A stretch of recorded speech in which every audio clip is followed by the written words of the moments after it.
안녕하세요. MC 땜빵입니다.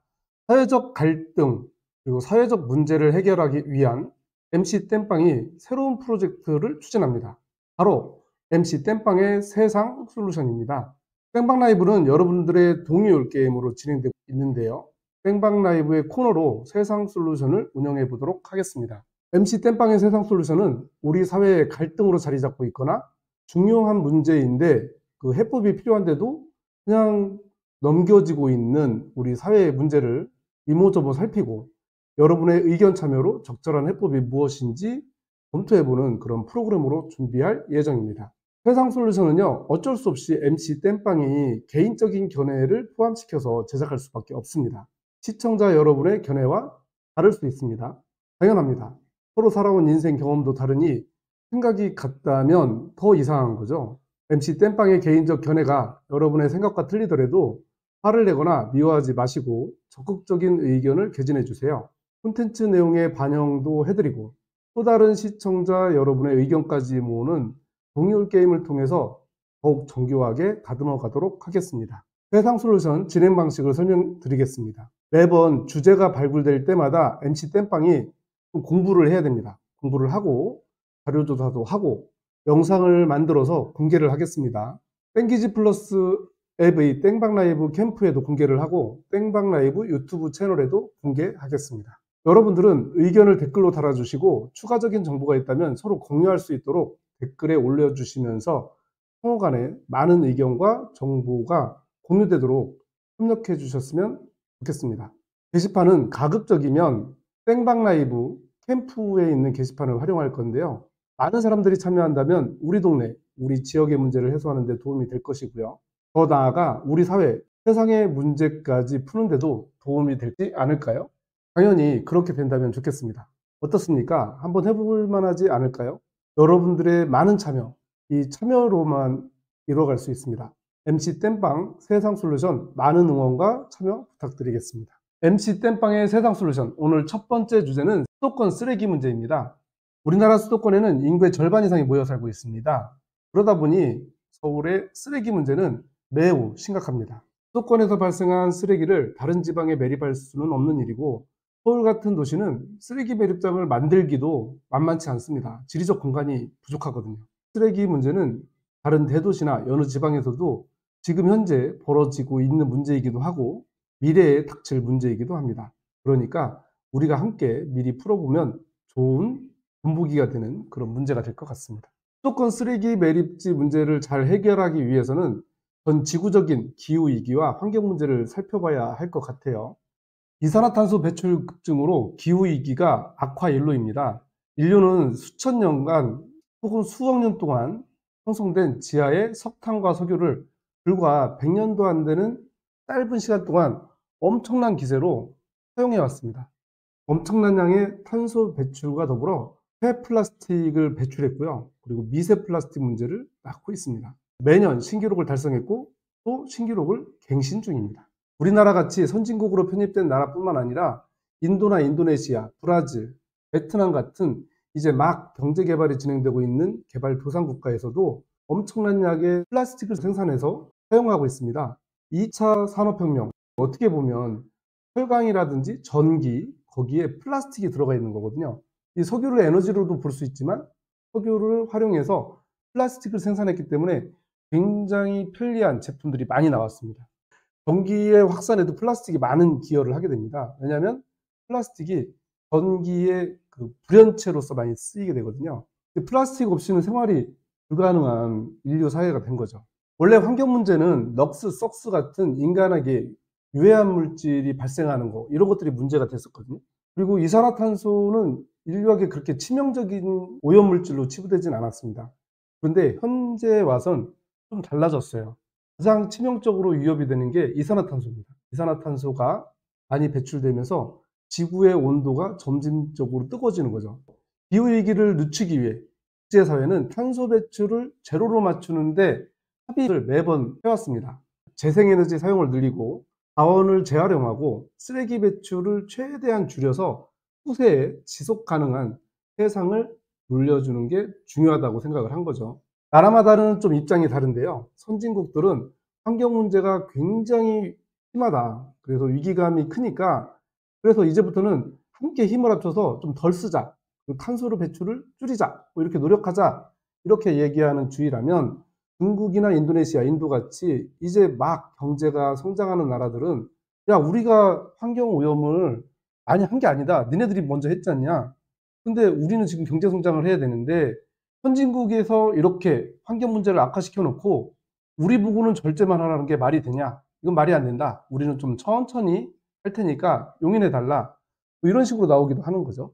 어쨌든 국제사회에서는 심각해진 탄소 배출로 뜨거워지는 지구 온도 이거를 늦추기 위해서 이 위기에 공동으로 대응해야 된다라고 하는 공감대를 형성해 가고 있습니다. 공기 중에 있는 이산화탄소를 수거해서 뭐 땅속에다 묻든지 자연 상태로 돌려놓자 뭐 이런 얘기를 하는 거예요. 대표적인 게 그린 카본과 블루 카본이 있습니다.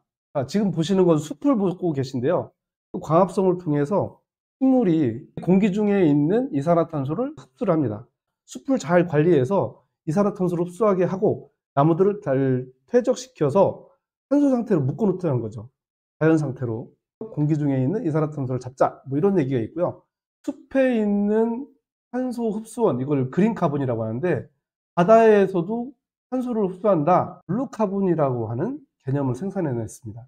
지금 보시는 그림은 맹그로브 숲인데요. 염생식물의 대표 주자죠. 이 바닷물 속에 뿌리를 내리고 있으면서 계속해서 이산화탄소를 흡수하는 거예요.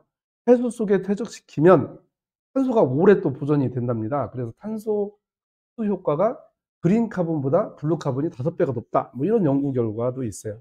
혹자는 뻘이 탄소 흡수 능력이 있다. 그래서 블루 카본으로 분류해야 된다. 이렇게 얘기하시는 분도 계신데 갯벌, 그 뻘 자체는 탄소 흡수 능력이 아직 검증이 안 됐습니다. 그리고 그렇게 많이 탄소를 흡수하는 것 같진 않아요. 왜냐하면 염생식물이 있어야 되거든요.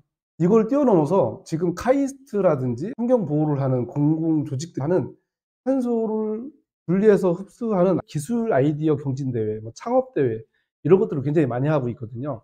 공기 중 탄소를 포집할 수 있으면 그 자체가 돈이 되는 그런 환경 비즈니스의 시대가 열리기도 했습니다. 그리고 미세조류라는 게 있어요. 바닷물 속에 사는 식물성 플랑크톤을 얘기하는 건데요. 이 미세조류를 이용해서 바이오 플라스틱을 만드는 그런 기술 개발도 진행 중입니다. 이런 기술들이 상업화에 성공한다면 공기 중 탄소 흡수도 시키고 석유화학 제품으로 만들어지는 플라스틱을 대체를 하는 일석이조의 신기술을 만들게 되는 거죠. 환경오염도 덜 시키고 이산화탄소 배출도 안 되는 그런 플라스틱을 만들게 되는 겁니다. 숲을 이용해 공기 중 탄소를 흡수를 하건 아니면 미세조류를 이용한 바이오 플라스틱을 만들든 사실은 언발의 오줌 싸기입니다. 에너지 사용량은 연일 급증하고 있고 플라스틱 생산량도 늘어가기만 하고 있거든요. 세계에서 가장 모범적으로 쓰레기 분리 배출을 하는 나라 어디일까요? 바로 한국이거든요. 우리나라예요.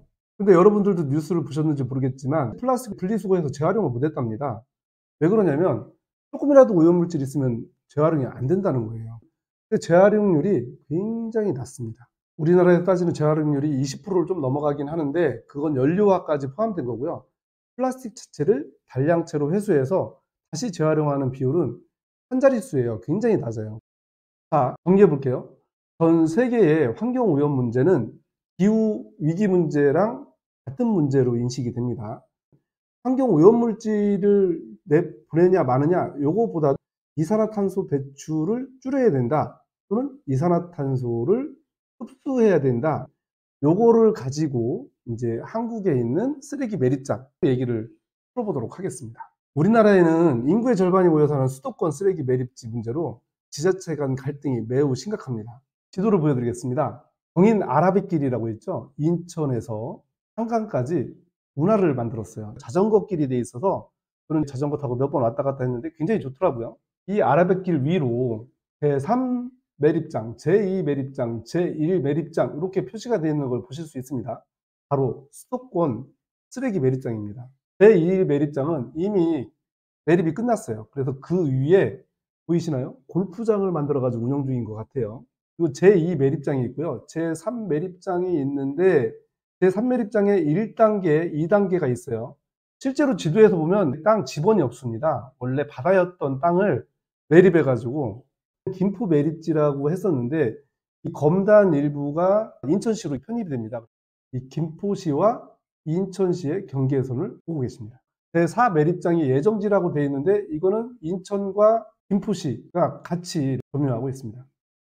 그런데 분리수거하고 종량제 하면서 쓰레기 양이 줄어들면서 원래 2015년까지 쓰려고 했는데 메리츠가 좀 남아서 2025년까지 쓰기로 한 거죠. 내년입니다. 근데 내년 이후에는 지자체 간 합의된 게 없는 거예요. 수도권 쓰레기 매립이 굉장히 큰 문제로 지금 부상이 되고 있습니다. 지금 보시는 지도는요, 서울시의 옛날 지도입니다. 여기 가운데 있는 섬이 여의도가 아니고 난지도라는 섬이에요. 서울에서 있는 쓰레기들을 난지도에 굉장히 쌓아놨죠. 생활 쓰레기들을 계속 쌓다 보니 메탄가스가 나옵니다. 그리고 썩은 물들이 한강으로 흘러 들어가요. 그걸 침출수라고 하는데요. 이게 굉장한 사회적인 문제가 생겨서 이 난지도를 전부 다 해체를 해가지고 공원으로 만들었거든요. 지금 상암동 월드컵 경기장이 있는 곳이죠. 그 바로 옆에 하늘공원이 있잖아요. 거기가 다 난지도입니다. 이 난지도의 대체 매립지를 찾은 곳이 김포 매립지였고, 김포 매립지가 인천시 쪽으로 편입되면서 수도권 매립지라고 이름을 바꿔 다른 거죠. 자, 수도권 매립지를 보면요, 서울특별시에서 나오는 쓰레기는 48%, 서울보다 인구는 많지만 경기도에서 발생하는 쓰레기가 33%, 그리고 마지막으로 인구가 가장 적죠. 인천광역시가 쓰레기를 여기다 매립을 하고 있습니다. 19%를 수도권 쓰레기 매립지에 쓰레기를 매립을 하고 있습니다. 참 이상하죠? 경기도에서 33%밖에 매립을 안 해요. 그 이유가 있는데요. 경기도에 있는 구리시, 남양주시, 동두천시, 용인시, 양평군, 파주시에서는 각자 쓰레기 매립장을 운영을 하고 있습니다. 여기에서 자체 매립을 하거나 일부 매립을 하고 나머지만 이 수도권 매립지로 매립을 하는 걸로 이렇게 알려져 있습니다. 이 수도권 매립지의 문제가 몇 가지 있는데요. 쓰레기 매립지가 부족하다는 거죠. 그래서 다른 대체 매립지를 찾아야 되는데 몇 년 전에 영흥도를 하자. 그래가지고 뭐 영흥도에 지입로를 별도로 4차선을 뚫어주자. 뭐 관광 개발을 해주자. 뭐 이런 얘기가 있었어요. 근데 주민들이 찬성할 리가 없잖아요. 격렬하게 반대한단 말이에요. 그래서 얘기가 다시 원점으로 돌아갔고요. 아직도 해법이 없습니다. 수도권 매립지에 해법이 없어요. 이 쓰레기 매립지 부족, 요거 문제가 좀 있고요. 그리고 여전히 직매립을 하다 보니 침출수 문제가 있습니다. 그리고 메탄가스가 발생을 해요. 이게 이제 환경오염이 된다는 거죠. 그래서 이런 문제들을 해결하기 위해서 우리나라 정부가 택한 방법이 있습니다. 쓰레기를 소각을 하면요, 90% 정도 부피가 감소한답니다.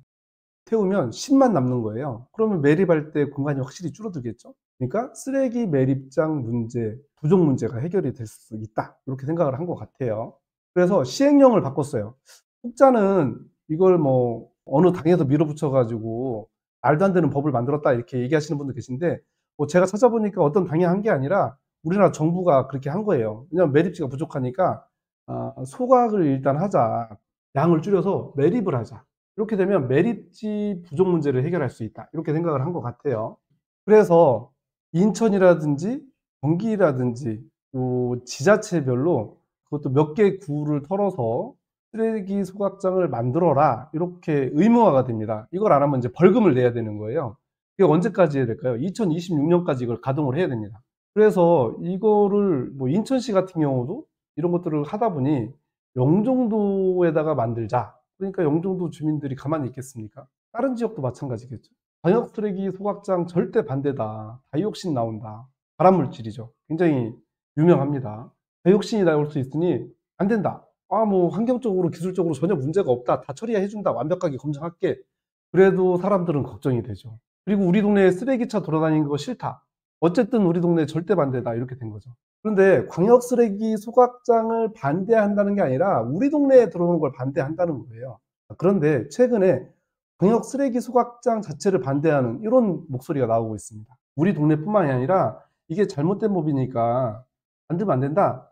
광역 쓰레기 소각장이 문제가 많으니까 이걸 없애자. 뭐 대안은 모르겠고 뭐 이 정도 얘기인 것 같아요. 쓰레기를 소각하지 않고 직매립하면 메탄가스와 침출수가 나오죠. 이건 뭐 분명히 환경오염은 돼요. 그런데 탄소가 막 배출되지는 않을 거예요. 연쇄적인 뭐 공기오염이나 토양오염은 있지만 이거는 일부인 것 같아요. 그런데 말이에요. 쓰레기를 연소해서 매립하면 쓰레기 매립량이 90%로 줄고 메탄가스나 침출수는 발생하지 않겠죠? 그러니까 이것만 놓고 보면 친환경적이라는 생각이 들 수는 있어요. 쓰레기 매립지를 운영하는 입장에서 보면. 근데 쓰레기를 소각하는 과정에서 뭐 거기 플라스틱도 들어가고 흙도 들어가고 여러 가지가 들어갈 거 아니에요. 그런 탄소, 이게 산화하면서 공기 중으로 이산화탄소가 배출이 되는 거죠. 즉시 배출이 되는 거예요. 그리고 오염물질, 넉스, 썩스 이런 것들도 나오게 됩니다. 그리고 다이옥신 같은 암 유발 물질도 나올 가능성이 충분히 있습니다. 소각로 근처에 사는 사람들에게 다이옥신 같이 이렇게 치명적인 위험이 되겠죠. 이런 것들도 있고요. 그것뿐만 아니라 원론적인 문제가 있어요. 전 세계적인 문제. 지구를 위해 이산화탄소 배출을 줄여야 돼요. 이산화탄소를 오히려 포집을 해야 돼요. 그런데 이산화탄소 배출을 늘리게 되는 거죠. 우리가 무엇을 해야 될까요? 진짜 지속 가능한 미래, 이 사회를 만들어서 미래 세대에 넘겨줘야 돼요. 쓰레기를 분리하고 하는 것도 중요한데, 소각을 하면, 탄소로 하면 우리 바로 앞에 있는 쓰레기는 없어지는 거지만 공기 중으로 그 탄소를 내놓는 거니까 이거 쉽지 않은 문제라고 생각이 듭니다. 일단 환경부에서는 방역 쓰레기 소각장을 꼭 만들어서 운영을 해라, 안 그러면 벌금을 주겠다, 뭐 이렇게 하고 있습니다. 그런데 쓰레기 매립지 때문에 악화되는 환경 문제를 좀 해결한다는 생각은 동의를 할 수 있는데, 공기 중에 오염물질 CO2를 뿜어내기로 결정한 거 아닙니까? 기술적으로도 플라스틱을 상당 부분 재활용하는 데는 분명히 한계가 있습니다. 기술이 발전하는 데는 시간이 걸리죠. 그러니까 이런 기술적인 재활용은 어차피 일부밖에 하지 못하기 때문에 궁극의 해결책이 될 수는 없습니다. 생활 쓰레기 중에 폐플라스틱만 따로 모은다고 하면 엄청난 양일 거예요. 우리는 일단 분리수거는 잘하고 있지 않습니까? 이 폐플라스틱은 소각 후에 매립하는 게 답일까요? 제가 볼 때는 그거 말고 답이 또 있을 것 같아요. 그냥 제 생각에는 폐플라스틱이 분해에만 100년 이상 걸리니까 이 폐플라스틱을 잘 압축을 하는 거죠. 그래서 안전하게 매립하고 이거를 재처리하는 기술이 개발이 된다면 그때 다시 꺼내가지고 다시 처리하는 거죠. 일단 탄소를 박제하자. 공기 중으로부터 격리한 상태니까 이거를 보존하자는 거죠. 여러분, 쓰레기 섬 들어보셨나요? 플라스틱 섬. 태평양 해상에요. 일본보다 한 2배 정도 큰 면적의 쓰레기 섬이 있답니다. 여기에 죽어가는 그런 바다새, 바다 거북이들 뭐 이런 사진 보신 적 있을 거예요. 바다에 떠도는 해양 쓰레기 중에 절반이 어구래요. 어구. 어구가 뭔지 아세요? 뭐 낚시 도구 내지는 그물 뭐 이런 건데, 바다에서 생존을 이어가는 인류, 그러니까 어민들이 만들어 놓은 그 쓰레기, 그 플라스틱 쓰레기가 절반이고요. 나머지가 생활 쓰레기라는 거예요. 이 쓰레기들 엄청나게 위험하잖아요. 그런 쓰레기들도 돈을 주고 갖다가 압축을 해서 어디다 매립을 했으면 좋겠어요. 그래야지 미세 플라스틱이 안 나오고, 미세 플라스틱이 안 나오면 우리 인류도 그리고 환경도 생태계도 안전한 거거든요. 저도 얼마 전까지 몰랐는데 미세 플라스틱이 공기 중에는 없을 줄 알았거든요. 근데 구름에도 미세 플라스틱이 있대요. 그리고 우리가 떠먹는 물에도 미세 플라스틱이 있다는 거예요. 절대로 안전한 지대가 없다는 거죠. 이 미세 플라스틱 발생도 줄일 수가 있습니다. 바이오 플라스틱 제품이 나오기까지 우리가 어떻게든 버텨보는 거죠. 우리가 석유, 석탄을 땅속에서 파내서 뗐으니까 다시 이걸 압축을 해가지고 보존을 하는 겁니다. 어떻게 보면 급격한 도시화, 그리고 지역 소멸, 인구 절벽, 이걸 우리는 문제라고 알고 있잖아요. 근데 환경적으로나 인류사적으로 볼 때는 이게 지구의 환경 문제도 해결하고 우리의 건강 문제 회복할 수 있는 엄청난 기회일 것 같다, 이런 생각도 있습니다. 대표적으로 뭐 최재천 교수님 같은 분께서 그렇게 말씀을 하시더라고요. 오늘 제가 준비한 이야기는 여기까지입니다. 여러분, 생활 쓰레기 소각 후 매립 문제 어떻게 생각하세요? 수도권 쓰레기의 광역 소각장, 이게 바로 지어야 될까요? 어떻게 해결할까요? 폐플라스틱을 분리해서 매립하는 게 낫냐? 아니면 소각 후 매립해서 좀 매립질에도 좀 줄여보자. 어떻게 생각하십니까? 여러분들의 판단, 이걸 동률 문제로 풀어보도록 하겠습니다. 참여 방법은 여러분들의 스마트폰에 땡기지 플러스 앱을 설치하시고 생방 라이브에 가입하시면 제가 초대해 드립니다. 매주 토요일 생방 라이브가 진행될 텐데요. 그중에 한 회분을 이 문제를 살펴보는 걸로 준비하도록 하겠습니다. 이상으로 MC 땜빵 세상 솔루션 문제제기 영상 마치도록 하겠습니다. MC 땜빵이었습니다. 감사합니다.